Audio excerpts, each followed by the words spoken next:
guys, welcome back to my channel, Quality Time with Kemba, Life Lessons with Love, right? I don't think I've ever spoken about my child, my son, right? And what exactly he was affected by, right?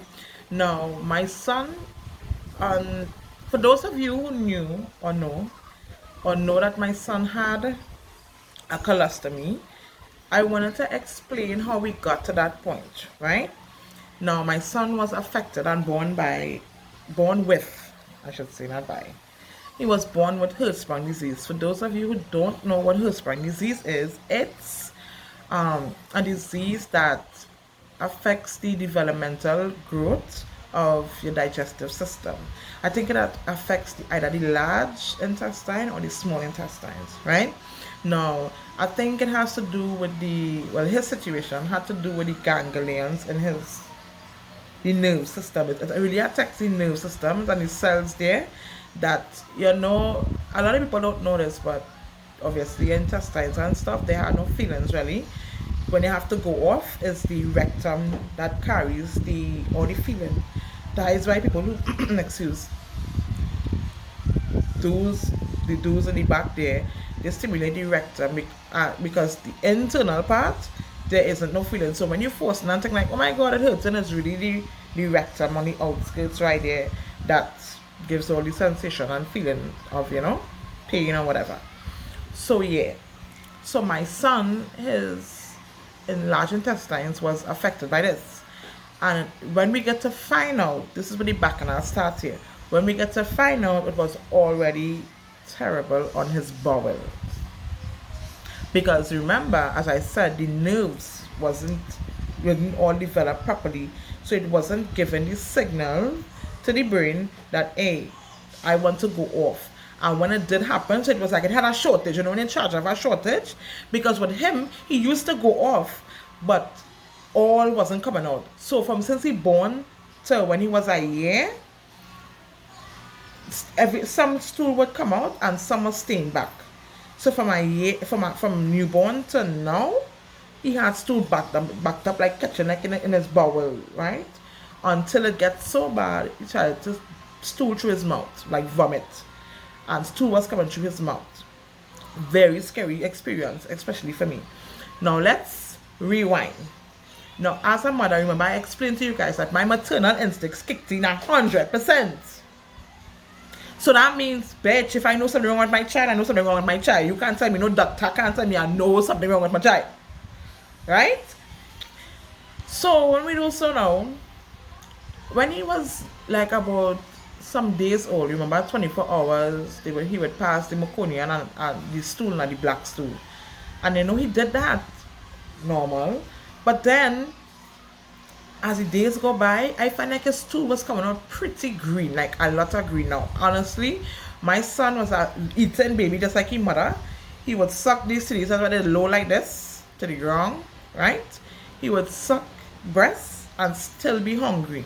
So he's like a formula now. I never used to make no hungry looking formula neither to well, guys. So like, I always used to say if it was like 2 scoop, I used to lift like take the scoop. Normally they just tell you to take a knife and clear it off. I'm not doing that shit. I wasn't doing that shit. Right? And I find like when he farts, something was smelling real terrible for a newborn baby. Now I know newborn baby and tutu and thing. And I don't find it smell that bad the way people just get on. But his shit was smelling like big people shit. And I used to be talking about it like, nah, like something wrong. Because that's alright. And he was like using like 20 pampers a day, just going off, and he was kind of always irritable, and then sometimes calm and irritable, and back and forth. It was hard because remember, guys, I would have informed you guys I was dealing with postpartum as well. Whew. Guys, it was a journey, but I keep going to the clinics and to the hospital. Let me tell you something. Remember, I guess the section. So I keep going back to Grandy. And telling them, hey, something is wrong with my child. They keep telling me, oh, he tutu coming out that color green because of iron, and you have plenty iron and he's fine, and the thing, man. No, I keep going back, guys. They give me, when I went by the second time, they say the same thing. They send me home, they tell me I'm worrying too much. I went by the third time, when I went by the third time, they stick him under his foot and the rest stick up my child to it. They stick him under his foot and because he hands, they wasn't getting no blood. So they stick him under his foot, and when they get the blood or whatever, and they do the test, they say, he white cells are a little high, but nothing to worry about. They give him a Panadol. Panadol. I say, okay. But when I went and researched, one thing about me, I use the internet for its purposes. When I went and researched and I said the white cells high, that indicates like an infection somewhere. So I was like, but why they give him Panadol if it's an infection somewhere, not antibiotic or something, probably to clear it out. I don't know. I was not a doctor, so I'm trusting. But remember, I did my own research as well. Going back the third time because it not stopping, like it not changing. The Panadol wasn't doing anything more than putting my child to sleep. And I wasn't having it. I knew something was wrong. So I said, I must stop going to Granny Clinic and I go to Valencia Clinic for his first checkup. When I went, they said, Mommy, you have any concern? I said, of course, I have a lot of concerns. I ended up carrying the bag of Pampers. I said, this is not normal.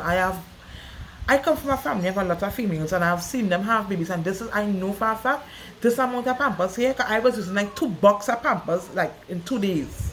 It was crazy, right? And my head was hot. I was stressing the out.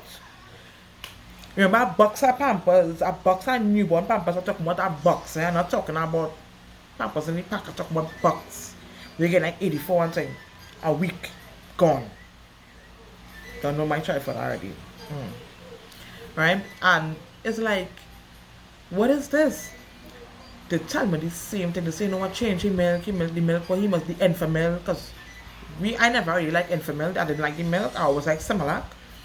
And they say change the milk and whatever, and that I was scared to do. So I say, you know what? I will change the milk, and I put it to Similac. And I find it was good some days, bad some days. Good some days, bad some days. And when I changed his milk, he started to come out kind of like orange, kind of way, and I felt relief. It went back to the same thing, guys. I said, but what is this? I changed his Similac from the blue tin to the gold tin now. Now, Similac expensive. At them time, when the gold tin was $175. Right? Either $150 or $175. So that time I paid $200 in a 24 hours pharmacy in Arima just to get the milk for him. So it was like, what is this, boy? But daddy milk he was using. But I keep going back because I say, no, I'm going to go back to Granny. Just stick him up again. They say the same thing. White cells are a little high, nothing wrong, more Panadol. At this time now, that is like my 6th or 7th time going to Grandy, and probably 2, 3, 4 times going to Valencia. I gave up. I know something was wrong with my child. I know. But remember, I end up coming and getting put out on whatever the case may be. So we end up in Bagaloo, and the whole situation, I don't want to go back there because right now I'm talking about my son. So the whole situation with me in Bagaloo and stuff like that. For those who do not know, I'm probably new to the channel, which I doubt, because my channel is growing slow but surely, right? And as a mother, I started to notice like my son's belly was swelling. I would post pictures so you guys will be able to see, because I know how to do it now, right? And I noticed his belly would swell like after he drink, like have tea or eat, and like his belly would be swollen and he would sleep right after. And as a day, my child father came in Bagaloo and he said, "Can buy him for anybody looking a little big?" And I watch him. Now, remember, all the time as a mother, you're going through a postpartum and all them stress in Bagaloo. I ain't really watching my child physique like the way I'm supposed to. So, during Bagaloo, my postpartum was more and stress, like trying to go to work and make money and provide and all these things, was kind of overshadowing my maternal instinct at them points. So it was like a kind of, But when he came and he said that night, I remained crying and I remained up whole night just staring at him like, yeah, so, but I always pray. Guys, I always pray. That night I keep watching my son and I turn him over and I started to pray and rub him down. I always had coconut oil and I would rub my hands together and put the heat on. That child, my son farted so loud. It's like, I was like, but I thought this gas on his belly so bloated and big. Like, what is going on here? Okay, so this, I started to look at it now.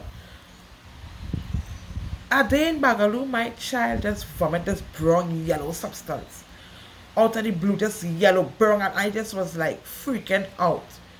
And once I left him, when I came back and he vomit, right, and leave him on the bed to go get now. All this time Azaria not moving really, yeah.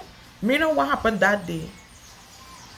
When I left to go get the rag and something to kind of clean up, so it was like as I exit out the door, the child fall off the bed. And I rushing, crying, screaming, and that's the thought of it, the memory, just got me emotional immediately. Don't want to cry because I don't want to keep saying like, Kemba always come up with some sad story or something, but this is real life shit. This is things that really take place. And I just got to scream and just pick him up, and I was like, like, oh my god, oh my god, oh my god, oh my god, like I was just, and he vomit on me, and he vomit down all my, I don't know, white dress, all the dress, brown and a yellow substance, and look like he kind of passing out, and all I could remember is just running out into the road. My child, remember, I know no family, nobody was home that day. I was getting him ready to go to the babysitter to go to work. And I just run out in the road, and let me tell you guys how beautiful my God is. How beautiful and how ever providing and loving my God is. When I run out in the road now, I have no money, No money. I didn't even know I was going to work. I just used to get dressed and I just used to make it. To be honest, sometimes. Right? And when I hold my child, like my child, like in high singing all in the road. As I run out in the road, this lady with a shortcut walking up. And I said, please, I said, my child. And that woman put me the claim, the car that was going up, that should stop. Because it's like everything happened in divine timing. When I came out, she was stopping her car, walking, going to go in the car. And I said, please, my child, go in the clinic. And that woman put me in that car, pay for that car, drop out in the clinic with me and stay with me like if this woman related to me, Right? Stay with me. Always all my clothes bloody and messy and whatever. Stay with me. And I ended up from there, they sent me up to Monto. And my child stayed 48 hours in like this condition here. With a GNC tube down his nostril and his throat to kind of drain all the substances. When they test that it was feces, my son belly was swollen. My son was crying. And this nasty man of a child father, this nasty dog, this lagoon dial belly dog, right? Of a child father of mine. When I call him to let him know we in the hospital, whatever, this man came very late, almost probably like in the night, right? He have a car, almost like in the night. No, my two friends, the same friend who I was staying by, she ended up coming to the hospital in Monto, and her friend. So my child father dropped them home. This nasty man will use the room that me and my son in that vomit and bed and things dirty. Bathed by my friend. Change his clothes to go a party. Whilst me and his son in the hospital in the emergency room. And I hold him, my son, because he's hungry. And I can't feed him anything because of the tube, and I did. And I just...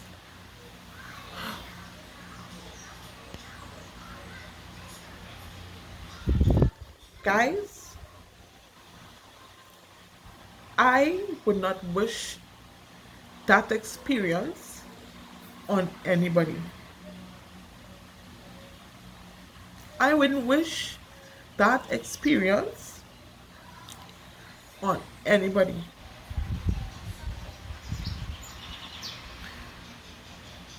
When the 48 hours was finished, the doctor I would have spoken to, Mr. Khan, he said, he suspect that something wrong with his intestines, and I'm supposed to go back to do the radiology tests on my son. And things were so hard at me, I didn't have nobody to carry me, not even my child father. I missed it.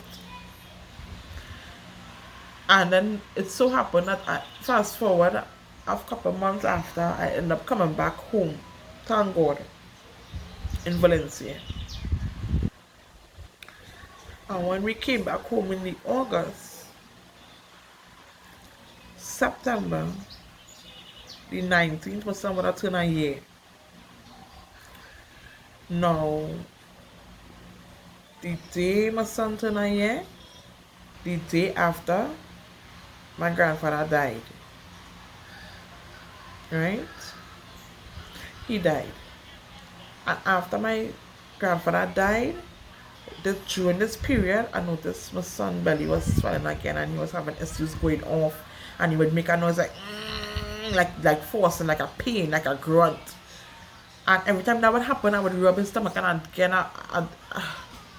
at this point, I was on work telling a co-worker, a supervisor, me and she was very close, because we came from Derek one together, and I remember telling her, I said, you know what, I don't, my faith and my trust in the hospital system, it non-existent at this point. And I need to save my money or take a loan to go and carry my son to private right now, because I know something wrong, like terribly wrong with my son. And I don't have the help, and I lost. And a lot of people during that time was saying, why do I come to the hospital? I feel like I gave up, and I didn't give up. It's just the fact that literally I was trying to get the money, and I had no money, not a cent, and I had no help. Right? And everybody was putting the blame on me. So now my child father and his friend came over, and this is why I just always say that friend, as much as I dislike the boy right now, I just always be grateful to that period, right? He convinced my child father to carry Azaria to the hospital. Now, when he carried him, my plan, I was still stuck on, I don't care, I'm gonna organize the money to get him to private. I have been to Grandy and all these places 100 times. Nobody doing no tests. All they're doing is sticking him up the White House high. If you see Panadol. Just the other day before I moved in here, I had to throw it. And this is about 3 years, I had to throw a Panadol. That I even forget that I pack at the bottom. Because I had so much of Panadol in a little jar thing. Panadol like that. Right? I just lost all faith. I didn't give up. I just had a plan. And when we do so now, and the carrier, my chauffeur, will come in the night telling me, because they remain whole day, telling me that Azaria on his way to Montauk, and when they transferred him to Montauk, he come around 11:30 now to tell me that Azaria going to do emergency surgery.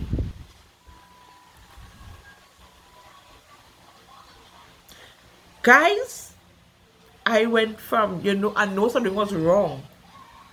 But you remember I tell you, I don't have faith in them. So when they tell me surgery, they're going to cut my child, and I don't believe in them this much. I was like, hell no. Then the doctor came and she spoke to me now. Let me tell you something, back and all over with this man, this nasty dog of a man, this leech, this flea bag. Right? This flea that's underneath a dog ball's bag. Right? Of a child father. Right? He make the woman and them to feel that my son living with he, and he is the primary owner, and he getting praise because he was the one that bring him to hospital that time. I'm going to show you how hospitals and these places judge you before even getting to know a situation or know you. So wherever story my child father hit them, the woman was speaking to me with that attitude on the phone, and I crying, I grieving, I in disbelief, I in shock. The woman talking to me like a dog. Yeah, well, why you not here? And the child father is such a good man. The music cannot talk the woman telling me, The music cannot talk the woman telling me. I don't even gonna lie. When I go along there now, I pack a bag or whatever, and I go along there because he give the boy, the car to come down to pick him up and carry me down or whatever. And we just talking, and I just was in tears, crying. When I reached down there now, They already did the surgery because of the time I take to come. So when I reached in Mount Up and I went up now, I see my child for that, well, he was in the waiting area. And I just keep watching him like with disgust. Because I already know what to expect from this individual. But it wasn't the time. Right? But I'm not gonna lie, I keep saying if anything happened to my son, because the woman walked up to me and he was like, she walked up to me. Yeah, I was walking back and forth. And when she walked up to me, she said, oh, I need to speak to the both of you guys. So, I was like, well, I can talk, But remember, they're already talking to me at dismissal. No, the father have to be around. Like, I was like, okay. The woman will tell me and my child father, Azariah not responding. And right now, we know to pray. And guys, all I remember is when I was having him with the C-section now. Oh, I was having him. And when he born without no pulse, I remember praying to God and saying, God, like, please don't take my child, because to go through that 9 months, I carry this individual, this little baby, and all that pressure, all that sacrifice I do to go home without my baby, God, I can't do it, and I just remember that moment. And I feel like it's worse now because to get to know your son, to be around them, to care for them, despite of your personal challenges, and y'all don't judge me, I wasn't always the best, I wasn't always in the best frame of mind, because I was dealing with a lot of emotional, a lot of mental conflict and chaos and emotional, and yes, I was in chaos, I wasn't always the best, but to come this far now, I feel like I'm losing them again. I feel like something inside me just melt down, like my belly, and I just tried to trip off. And I was like, you better pray nothing happened to my son. You better pray nothing happened to my son. And I was just having that time, and I wouldn't lie, that one time where I was bashing my child for that. He was like, Kimba, everything will be okay, girl, Everything will be okay, I understand. Everything will be okay. She walk back. I keep saying, I keep anybody that pass, I say, it's my baby in there, anything, he wake up, anything, and people would pass, and they would be like, let me find out for you, and they was like, nah, nothing yet. And I just feel like, God, please don't do this to me, not this time, I keep feeling like, God, please, don't let this happen to me. And I remember this doctor passed again, and when he see me, he was like, Mommy, you're still crying?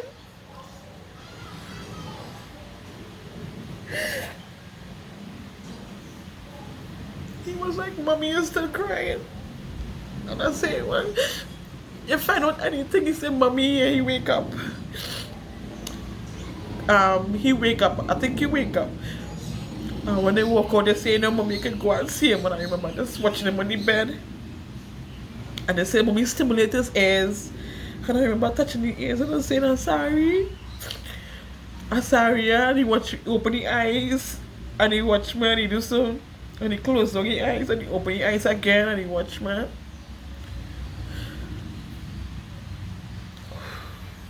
This is so emotional for me, guys. I'm very sorry.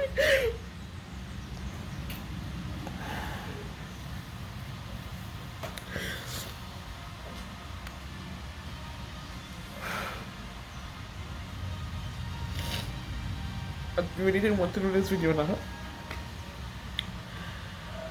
When we finally get to go back, I had to stay with him. And all I can remember saying is, God, I don't know why. I don't know why it is I'm going through this.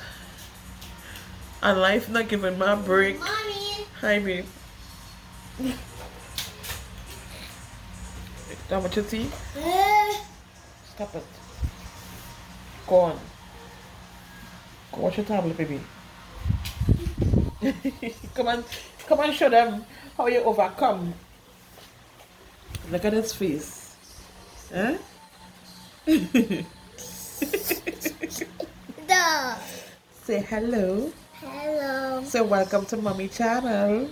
Mommy. How are you? Life lessons with love. Daddy love. Right, go on. Right?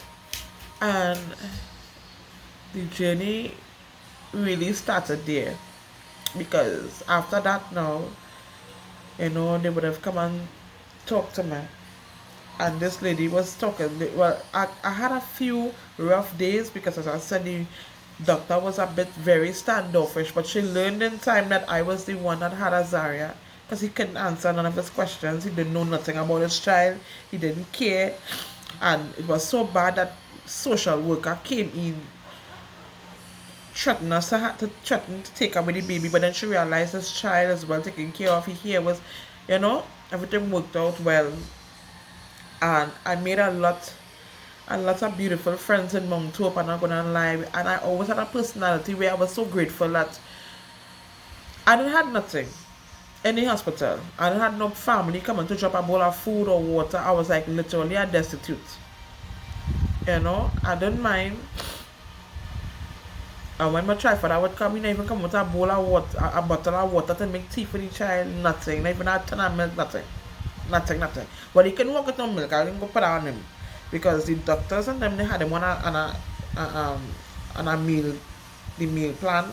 It was like a 2 ounce of tea. So he went from eating food. This is where he don't eat food up to this day.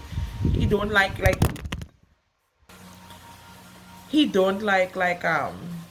my phone fell, sorry. He don't like food like rice and peas and milk. He don't like no meat and eggs and things. So basically he's living off of fries, snacks, juice, fries, snack, juice, tea, and tonics. It's not to force him, but anyway, right? And yeah, it's like one thing happened after the next. After he did the surgery now, so they explained to me, mommy, they created a hole in his stomach and how bad the situation was, and he was literally dying on our hands, and why just didn't bring him to the hospital. And I watching these people like this, because everybody now blaming me, pointing the finger at me, and I done crushed emotionally on the inside. There's nothing left at this point. So now I'm a bit agitated and irritated, right? Because I done going through a hard time already. I don't know that I have this child from since inception to now. He lives with me. He spent one night by his dad in his 4 years of existence. You coming to tell me and make me feel like if I the one neglect my child and out party in alignment. That's what he died in narrative this man give to the hospital. And so now them watching me like a woman scorned, like a scorned woman, like a tree, playing, she crying. That the kind of treatment they started off with. It didn't end that way though. Truth is always reveal itself. That's why I say now, I say what I have to say and leave the rest up to God. Leave the rest up to God. I'm not going to prove nothing. I say what I said, and I'm leaving the rest to your understanding, and then somewhere along the line, if you're smart enough, you get it. If you're not smart enough, you just don't. That's not my problem or my business. That's why I deal with people now. I said what I said, and that's final. Right? This man, at night I was so tired. I spent 6 weeks in Mount Hope. 6 weeks. It's when the nurses realized you have no. Let me tell you something. My period came down on me. It was so bad. I started to hemorrhage. No, I don't have no clothes ready to say like, no. I didn't really pack a bag like that, to stay so long. And my period came down at me, and I just like hemorrhage, stress. I started to hemorrhage, and people coming to visit and think it's a nurse that is end up as godmother. Say nah, girl. She said that man and them can't hide from me, and I don't know what was going on. And that woman went home and bring 2 suits of clothes to me to wear, perfume, deodorant. She said wait now, I realized that no family ain't coming to check you, no friends ain't coming to check you, nobody ain't bringing nothing. So you just say I gotta pay on a meal plan. I had $300 in my bank account. $300 in my bank account, which meant that experience for me was very hard. $300, and I only buying bottles of water because they cannot drink the water in the hospital. They tell you to walk with your own water and stuff like that. And I end up, before the last pay I get before I went in, on my way back down, my child, I spent one night in the hospital from the 6 weeks. One night. And on my way back down, I buy coffee and them kind of stuff, and that's how I end up lasting out. But let me tell you how the Lord does work. I used to put like day plan. I used to usually plan, so like, send a $20 card for me now. And I put like a day plan, it's a day plan, an unlimited thing. And I used to put on my Wi-Fi and share to other people. Well, you know, I see vibes everywhere I go. So in my room, which was 212 in Moncton Pediatric ward, the first floor. In my room, and doctors passing, everybody in my room who getting data, Wi-Fi, who just talking. I was like a counselor back then to everybody. And the life, don't tell the nurses are doing the eyebrows, we're doing your makeup, we're doing this, we're talking all kind of thing. I made it like a little home. And they treated me very well. Even the doctor that do his surgery, that then was very standoffish to me, love that lady today. The truth just always come out, because I just see my child father, they realize, well, if this man was saying that this girl so neglectful, how come as when she had had this saying him? And when he do come, he smell like rum, he's sleeping, all kind of thing in the room. Craziness. No, I forgot to tell her the day after my son's surgery. Why is I hold it? I say, the woman say, no, you can hold him, and thing. And when I hold my son, I feel this wet substance on my leg and thing. On my knee, remember I tell her there. They would have then cut a hole in his stomach and pull out his intestines for it to, heal, for his bowel to get healed. So they cut that on the inside and leave for his bowel to heal. And so he will be stooling through the stomach. When I look down, now remember when I get cut, the area just swelled, so the hole would have been tight. So when the swelling went down, the hole relaxed and it opened out, and all the intestines from inside burst through the hole now. So I started to get queasy, and almost passed out. And all I could remember saying is, God help me. Again, I don't know. In time I realized this spear is real cold out God. I was like, God help me, because I had to come back emergency surgery. But the image I saw, it was, listen.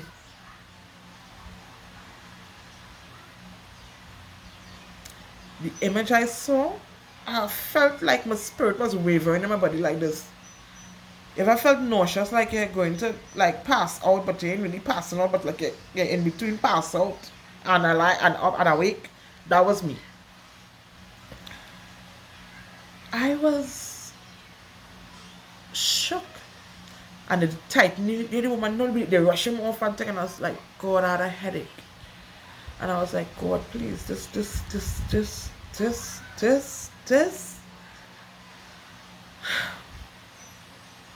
I said, God, I give the situation to you. In less than 3-4 hours, they bring him back and he was like, Mommy, he's fine, everything is okay. The hole just had a little tightening and whatever, And I take one day at a time from then.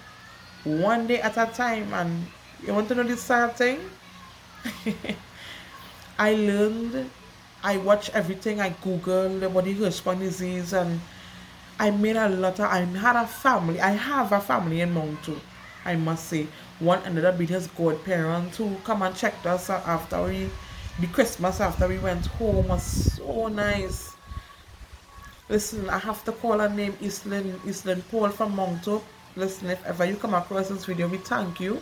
I will probably let you know that I big you up in this video, but we thank you guys. You guys were wonderful. They were nurses that really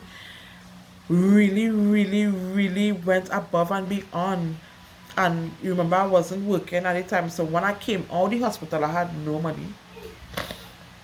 Excuse me, I had no money. And what happened? Sorry. Stop it. Sorry guys, I have to edit back. I have to edit. Right? They were really nice. I had a home, and when I came home I had no money. And shit was hard. It was hard. I was like, every time I tried to catch myself, but mind you, the best thing that ever happened to me in that situation, because it's starting. When we came home, I ended up asking my child father to buy a ham. He come the day. I said, boy, you know. But I have for me and your child, and the man said no, yes. You know, 3 weeks after that, the man get locked up. You know, it's a sad thing. I was there for him. I was there for him. And on top of that now, right? And remember you have a next child. I was there for him. I was watching the next child with my 6th son. And all these kind of things. Which them have a karma to pay, you know. Them have some serious karma to pay, you know. Them are sick people, you know. Mentally fucking ill, you know. I don't like them people, you know. And I want them to know this video. I do not like all you. Right? I do not like all your ways. All them nasty. Anyway. Not about that issue. But anyway. Right? Guys, listen. My son, and when he came out of jail, my child father, when he came out of jail, he changed for literally a month. And when he came back, he went right back. There must people who grow up very hard and poor and feel like they get something. And it's like, they're not realizing it's them as the issue. You're kind of nice, but you dirty looking and nasty minded. That all they were getting life. That all they were getting life. You understand? Them ain't ready. Anyway, them ain't ready for the conversations I have with them. Me able. And I do business with them neither. And if they want to smoke, they can get it. Right? But anyway. My son was running, playing, doing the most. I mean, it is a hard journey learning how to deal with the stomach, how to change it back. I Google everything, I research everything. I do watch my son colon never get infected. It get breakouts. I just handle it head on. It's a full-time job. It's a full-time nurse. You are a full-time nurse. Besides, I mean, a mother embodies all these things, a nurse and counselor and all these things. But this was a different situation. You literally is a nurse. The cleaning of it, the taking care of it, the having smelling good, the looking good, clean skin, everything is a hard thing. It's something you have to be head on. And I'm gonna tell you something, God never failed me or let me down. I handled it like a boss. I went through my hard times. I do what I had to do. I went through my tears, and people will say, oh, Kemba this, Kemba that. Listen, bitches, I deserve to walk with my head held high and feel like if I is something, because I deserve it. I fight for it. Me and no gold spoon, silver nothing. I fight to be here and to say what I have to say. I fight for my voice. I went through tears and sweat and real tears and real crying and real trials and tribulations for me to say what I have to say and not feel bad about it. I know said I will literally be going around literally trying to be a bitch, but listen, when it comes to my son, and if that had to be, no problem. No problem. Because at this point, listen, I literally don't know in my last video, my stability and peace of mind. Nobody is coming in to mess with that. Nobody. I have my guard up high. If you know you're on shit, don't even bother. Because I have no problem cutting out what do not serve me and what do not have no purpose. And I don't mean to say, wait, they come in my life to give me anything, you know. But if you're negative and toxic, I want to bring down and mess up my energy that I have stable around me here. Bitch, we have a problem. Houston, we got a problem. Because trust me, dealing with my son and being this personality that I have is a gift in itself. It's a blessing in itself. A lot of people just be crying and can't deal with it and leaving the churn. You know how much people leave the churn who have that situation with my son have? That will never happen with me. I can handle any and everything. And the day that I say that I don't want to take care of my child, God will punish me for the rest of my life. Because I couldn't make churn. So because God say, you know what, let me see how bad she want that child. Let me give her a little few trials and tribulations here and there. Let me see if she'll go back and she would. Nope. I ain't falling for that trap. I want my child. He's beautiful and gorgeous. Despite how whatever, I'm my child. I'm my flesh and blood. I'm my Dan, sweet man. I'm my child. You understand? And I love him. I love him. And I want him and I love him. Them can come and take my child from me or do nothing. And spite me when it comes to my child. I am a mother first. And if all they want to call me bitch, hoe, anything, anything after. But always remember, I's a mother first. Mama bear first. I don't even steer him from work. I just be second logging note. Because you know why when I study here working on, I can't do it without a pay. Because my child, what he's really like, my child, like, first of all, my child don't eat sunshine snacks and he don't eat holiday snack. The only sunshine snack I see my son does eat is chipsters because it is full and it's full. Man tell him it's lazy. He can't read yet. I just fool him and tell him it's Lay's. I don't have Lay's money all the time. He only eating Pringles like right now. Listen, Pringles, Danish cookies, Skittles. Bitch, suck a red mango now. Oh what? Danish cookies, toffee, Withers, cream, what do you call it? Caramel cream, sweets, candy. He more alive. He more alive. I got a bag of salt for me to suck me able. Right? Yeah. He like marshmallows or something. You know where he have that. You see, he and you can't make hungry tea for him neither. Just leave it back. Man, I don't know how he so. He was here before or something. I don't know. But yeah, that is the story with my child and why dealing with. And I will be posting pictures so you guys will have an idea what it looks like and warning her. Warning. Right? But that's my baby. That's my love. Right? And guys, feel free to drop a like, comment, and let me know if I know anybody dealing with that. And if I know anybody who need bags, I have some bags that I can't use on my son that I will willingly give it to you guys. Anybody, you can reach out to me and ask for phone number or whatever, and we can talk. There's a lot of people that dealing with. Listen, not only time you can see somebody with a stoma, it's Hirschsprung disease, you know. Big people just have blockages, so that person gets shoot. You understand? And it damage the intestines, and they have to get that. There's a lot of things. Big as we is, we can get blockages and can get that, you know. Eating late in the night is a cause of that too, you know. Blockages, you know. So be very careful eating late in the night all the time, and not going off and not drinking plenty of water and all these things.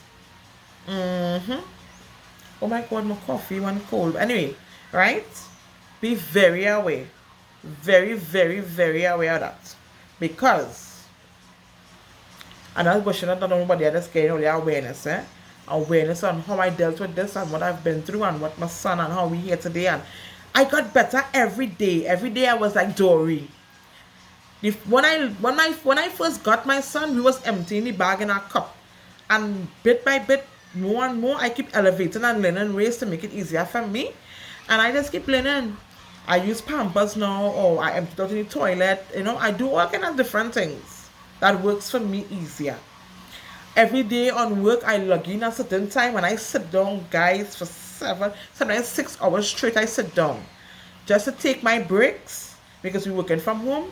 At certain point to run. When I take a break, I run into our next job, which is my nursing job, right? I run and I clean my son, clean him up, make sure he's okay because to sleep over throughout the night so that I can get rest, run back, log in, and then repeat again every day. And look, me and the connect if I go through that, come on, man, God real, and plenty of people who wanted to see me suffer because they don't like me. It will never happen. It will never happen. Listen, God is real and God is the boss. God know your heart and know your mind. So, who God bless, no man or the girl could curse. Oh, be full of yourself now, man. Walk out. Walk out. No stress can hold me back. I beautiful. I in my energy. I in my element. Okay? Yeah. Stress who? Me? I'm not praying, woman. If they can lie to me, I will pray and ask God to reveal it, and He does. God is real good. Me and God rocking a while. He just reveal it. One prayer, I just always say, God, reveal. I want to know the truth. I can handle it. Because sometimes we just ask God for the truth, and I say, God, why are you showing us? No. And they say, God, I need to know the truth. Reveal it to me, please. I can handle it. Despite if it make me cry, I can handle it. Right? So, hey, happy Monday, guys, July 4th. Know that Kemba love you. Azaria loves you. And you guys are my family, right? Like, comment, and subscribe. Share. Bring awareness of Hirschsprung disease and people who have them things. And remember, I have the bags there. So, if you know anybody, now. Right? Or I link up. Thank you for stopping by. I'm sending light, love, positivity, and just abundance to your homes and protection. Goodbye. Dan teman dia. Mana boy?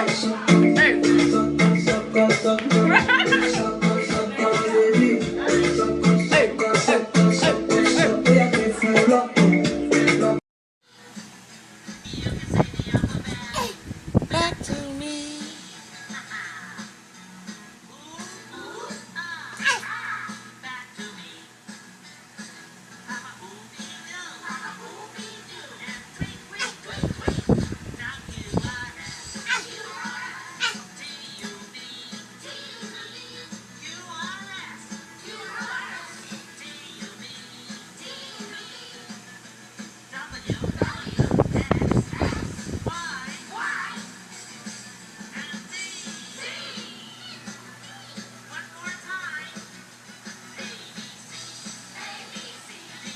FG HI